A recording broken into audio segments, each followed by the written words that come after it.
മൂല്യങ്ങൾ നിറഞ്ഞ ഗുരുവിൻ്റെ പ്രബോധനങ്ങളും നിലപാടുകളും ജനങ്ങളുടെ തോന്നിവാസ ജീവിതത്തിനെതിരായതിനാൽ ഗുരുവിനെ കൊല്ലുവാനായി കല്ലെറിയുന്നത് കണ്ടുകൊണ്ടാണ് ശിഷ്യനെത്തിയത്. ജനം മുഴുവൻ ഗുരുവിനെതിരെ നിൽക്കുമ്പോൾ ഗുരുപക്ഷം ചേരുന്നത് ബുദ്ധിയല്ല എന്ന് അയാൾക്ക് മനസ്സിലായി. എന്നാൽ ജനപക്ഷത്ത് നിന്നുകൊണ്ട് പ്രിയ ഗുരുവിനെ കല്ലെറിയാനും അയാൾക്ക് മനസ്സ് വന്നില്ല. അയാളുടെ കാപട്യം നിറഞ്ഞ മനസാക്ഷി ഒരു ബുദ്ധി ഓതിക്കൊടുത്തു.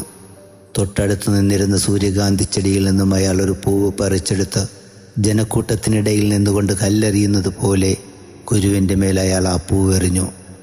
ജനക്കൂട്ടത്തിൻ്റെ കൂർത്ത കല്ലുകൾ തൻ്റെ മേൽ പതിച്ചപ്പോഴൊക്കെയും കണ്ണടച്ചിരുന്ന് വേദന സഹിച്ച ഗുരു ശിഷ്യനെറിഞ്ഞ കപടനാട്യത്തിൻ്റെ പൂവ് തൻ്റെ മേൽ പതിച്ചപ്പോൾ കണ്ണു തുറന്നു.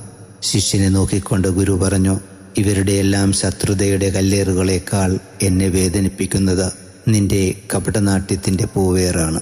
പ്രിയരെ, സത്യസന്ധതയും കപടനാട്യവും തമ്മിൽ എന്നും പോരാട്ടത്തിലാണ്. പേരിനും പ്രശസ്തിക്കും താൽക്കാലിക നേട്ടങ്ങൾക്കും വേണ്ടി മുഖം മൂടി അണിയുവാനുള്ള പ്രലോഭനം എന്നും നമ്മുടെ കൂടെയുണ്ട്. നമുക്കെന്നും സത്യത്തിൻ്റെ കൂടെ നിൽക്കാം.